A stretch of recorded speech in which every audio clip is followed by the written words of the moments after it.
Hello everyone, welcome back to my channel. आज हम लोग दर्पण के बारे में पढ़ेंगे।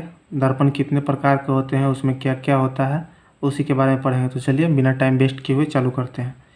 तो सबसे पहले कि दर्पण किसको कहते हैं। दर्पण क्या है कि वह चिकनी और चमकीली सतह जो नियमित रूप से अर्थात निश्चित नियमानुसार प्रकाश को परावर्तित करती है तथा साथ ही जिसकी एक सतह रजतित अवश्य हो, दर्पण कहलाता है। मतलब क्या है, वह चिकनी और चमकीली सतह जिसे निश्चित रूप से यानी निश्चित नियमानुसार, जो हम प्रकाश के परावर्तन का नियम बताए थे उसके अनुसार परावर्तित करती है तथा साथ ही जिसका एक भाग रजतित मतलब कि घिसा हुआ होना चाहिए। दोनों साइड चिकना नहीं होना चाहिए, एक साइड चिकना और एक साइड घिसा हुआ होना चाहिए, उसको हम लोग दर्पण कहते हैं। दर्पण कितना प्रकार का होता है? दर्पण होता है 3 प्रकार का। एक होता है समतल दर्पण, दूसरा होता है गोलीय दर्पण, तीसरा परवलयिक दर्पण। कितने प्रकार का? 3, समतल, गोलीय और परवलयिक दर्पण। यहाँ गोलीय दर्पण के 2 प्रकार होते हैं। गोलीय दर्पण का 2 प्रकार होता है। पहला होता है अवतल दर्पण और उत्तल दर्पण। तो आगे देखते हैं कि अवतल दर्पण किसे कहेंगे, उत्तल दर्पण किसे कहेंगे। तो सबसे पहले समतल दर्पण से चालू करते हैं। समतल दर्पण किसे कहते हैं कि जिस दर्पण का परावर्तक सतह समतल होता है उसे समतल दर्पण कहते हैं। यानी कि जो समतल हो उसको, जिसका परावर्तक सतह समतल होता है उसको समतल दर्पण कहते हैं। तो देखिए यहाँ नीचे जो ऐसे हम पाई खींच दें, इसका मतलब क्या है? रजतित है, घिसा हुआ है। और ऊपर है जो क्या है? समतल है, चिकना और चमकीला सतह है। गोलीय दर्पण किसको कहते हैं कि जिस दर्पण की परावर्तक सतह किसी खोखले गोले का एक भाग हो, गोलीय दर्पण कहलाता है। मतलब क्या है कि जिसका परावर्तक सतह किसी खोखला गोला का भाग होता है उसको हम लोग गोलीय दर्पण कहते हैं।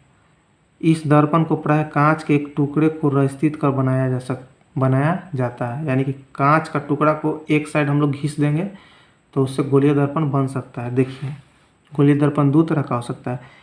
ये हो गया पूरा सर्किल हो गया, उसका सेंटर है। अगर कांच का टुकड़ा ले, यहाँ तक समझिए, यहीं तक हम समझिए। कांच का टुकड़ा लें तो टुकड़ा में 2 साइड हो गया। एक साइड को अगर रगड़ते हैं तो उठा हुआ साइड रगड़ेंगे, अंदर वाला साइड चिकना रह जाएगा। अगर अंदर वाला साइड को रगड़ेंगे तो बाहर वाला साइड चिकना हो जाएगा। तो यही है कि गोलीय दर्पण 2 प्रकार के होते हैं। कौन कौन? अवतल दर्पण, उत्तल दर्पण। तो अवतल दर्पण किसको कहेंगे? अवतल दर्पण किसे कहेंगे? जिस दर्पण की परावर्तक सतह धंसी हुई रहती है, यानी कि जिसका परावर्तक सतह जहाँ से परावर्तित होगा वह, देखिए फिगर में धंसा हुआ है, अर्थात केंद्र की ओर होता है। यानी कि इसका कोई सर्किल बनाएंगे तो कहीं ना कहीं केंद्र होगा, तो केंद्र की ओर है परावर्तक सतह, उसे अवतल दर्पण कहते हैं।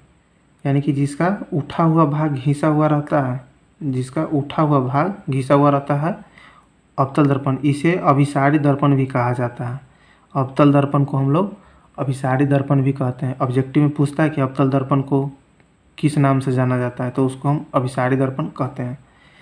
अवतल दर्पण में क्या होता है? उठा हुआ भाग घिसा हुआ रहता है और जिससे प्रकाश परावर्तित होगा वह धंसा हुआ रहता है। अगला है उत्तल है। उत्तल दर्पण किसे कहेंगे? तो जिस दर्पण की परावर्तक सतह उभड़ी रहती है, मतलब कि उठा हुआ रहता है, जिसका परावर्तक सतह उठा हुआ है। देखिए यहाँ जो परावर्तक सतह है, एक तरफ तो हम लोग घिस दिए हैं, जिसका परावर्तक सतह क्या है? उठा हुआ है, अर्थात केंद्र के विपरीत दिशा में। अगर सर्किल बनाएंगे तो केंद्र इस साइड में होगा, परावर्तक सतह क्या है? उसके अपोजिट साइड में है। उसे उत्तल दर्पण कहते हैं। क्या है कि कोई भी कांच का टुकड़ा जो गोला लेंगे, खोखला गोला, उसके अंदर वाले भाग को जो धंसा हुआ है उसको घिसा हुआ रहता है, जो परावर्तन होने वाला रहता है वो उठा हुआ रहता है, उसको हम लोग उत्तल दर्पण कहते हैं। उत्तल दर्पण का दूसरा नाम पूछ सकता है, ऑब्जेक्टिव में पूछता है कि उत्तल दर्पण को अपसारी दर्पण किसे कहते हैं। तो अपसारी दर्पण, उत्तल दर्पण, अपसारी दर्पण एक ही को कहा जाता है।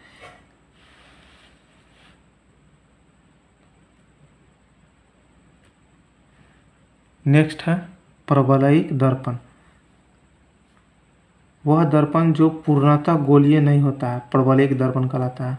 गोलीय दर्पण में गोल होता है, परवलयिक दर्पण में परवल खाते हैं ना, परवल के आकार का होता है, उसको हम लोग परवलयिक दर्पण कहते हैं। तो आज यहीं तक, नेक्स्ट वीडियो में मिलेंगे नेक्स्ट टॉपिक के साथ। तब तक के लिए धन्यवाद। जय हिंद।